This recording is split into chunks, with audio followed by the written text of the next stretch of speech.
Amitabh Tiwari, is there merit in the Prime Minister raising the issue of changing demographic profile, especially in the border belt, but even beyond, even in depth areas, and the threat to jobs of Indians, land of Indians, and life?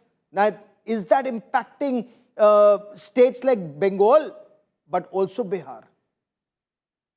So clearly the Prime Minister raised this infiltration issue and talked about this demographic mission in his Red Fort address on the Independence Day. So it clearly means that this is one of the important aspects on which the government is working. Now there are three steps involved in this process. One is how do we control infiltration, seal the borders, as the other panelists were speaking about. How do we identify these illegal immigrants? NRC is one option, or any other option perhaps. And what do we do after identification of these people, deportation, refugee camps, etc. So clearly we will have to wait and see how does the government come up with specific policies with regards to this demographic mission. Now, not only in India, even across the world, whether it is US or Europe, illegal infiltration or immigration is becoming a top point of the world, because people are realizing that the illegal immigrants are utilizing the resources of the country, which should otherwise have been used for the development of our countrymen. With the documents like Aadhaar, correct, where there has been now, we've seen a very high saturation level, whether in Assam, and you have also shown in your shows in Bihar in certain districts. What happens more than 100% in almost 36 of 38 districts. Yeah, these people are then able to create or get other documents and are able now to have a claim on jobs, etc. So this is a big issue, and we need to solve it. Of course, politicization will happen on this issue because it is also linked to vote bank, and we have to wait and see how the Election Commission of India, whose actual goal was to identify illegal immigrants in this process of SIR. I think it is a bigger issue, will be a bigger issue in Assam and Bengal rather than Bihar, because Bihar is still not a border state and still it's far away. Oh, absolutely. But, beyond borders, this is now creeping in. Dr. Vikram Singh, as someone who's dealt with the issue of Ghuspetiyas at multiple levels, as a former Director General of Police, do you see it as a threat to India's security, or do you look at it as a bogey that's raised before elections to polarize?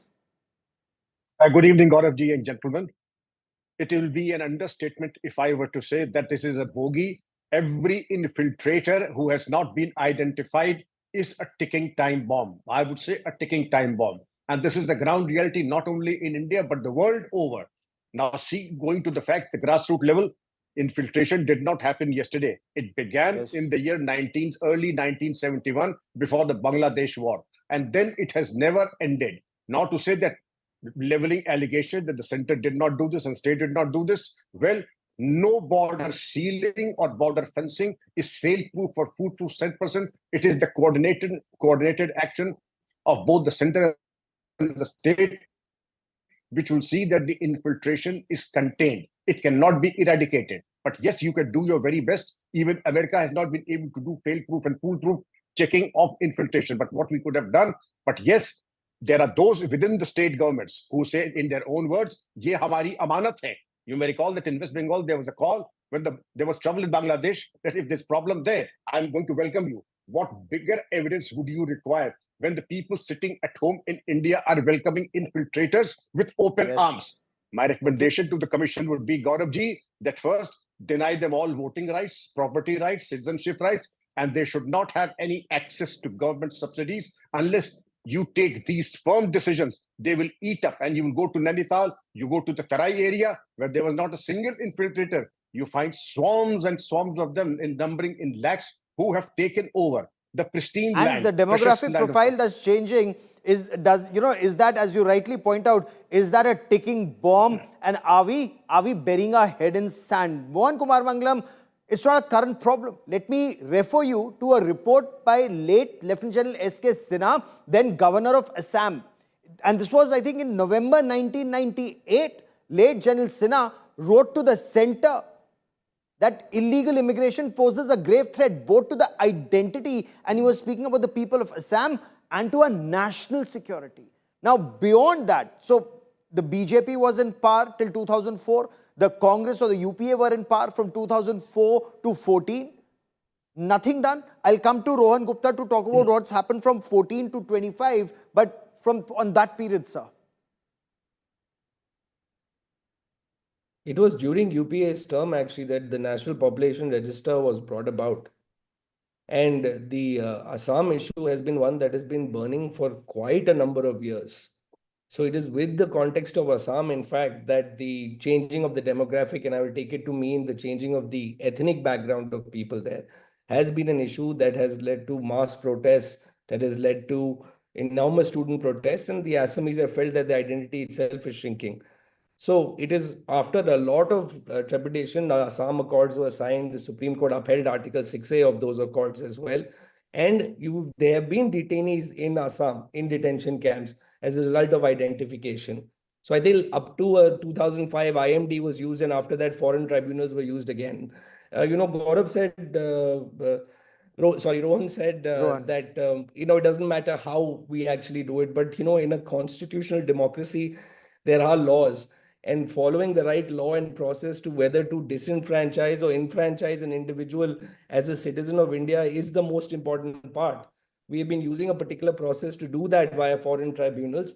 Maybe if I were to take one of your fellow panelists' clarion call or warning more seriously, maybe we need to speed up that process, expand that process. But we can't outsource that process to entities that aren't equipped to deal with it, like the Election Commission. Okay. Okay, but you spoke of the National Population Register.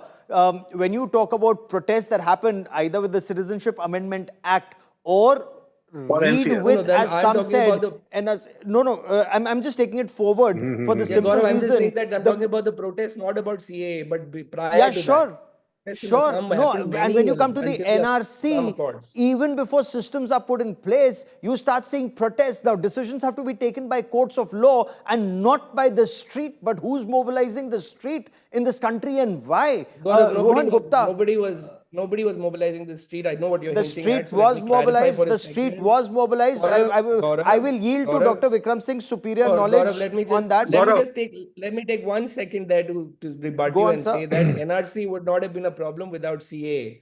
The whole CAA, NRC, NPR trio is what was the problem was, which is why the Prime Minister himself said we have no Sir, intention to bring NRC, and actually Let contradicted the then courts Home of law Minister. decide. Let courts of law decide. The